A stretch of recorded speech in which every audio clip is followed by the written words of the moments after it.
எங்கள் கிராமம் வெள்ளிமலைப்பட்டியில் இருக்க சித்தருவி கிராமம். சித்தருவிப்பட்டின்னு சொல்லுவாங்க. அழகர்மலை அடிவாரத்தில் இருக்குது.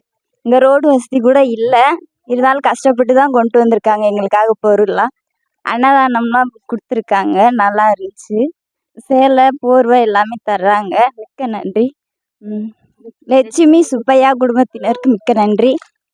தெய்வ திரு லட்சுமி சுப்பையா அவர்களது ஆன்மா சாந்தி அடைய எல்லாமலை இறைவனை வேண்டிக் கொள்கிறேன். எங்களுக்கு தீபாவளியை முன்னிட்டு இதை அனைத்தும் ஏற்பாடு செய்த லட்சுமி சுப்பையா குடும்பத்தினருக்கு மிக்க நன்றி.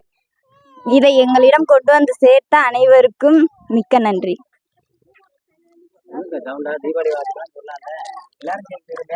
ஹாப்பி தீபாவளி. தீபாவளி வாழ்த்துக்கள். ரொம்ப நன்றி.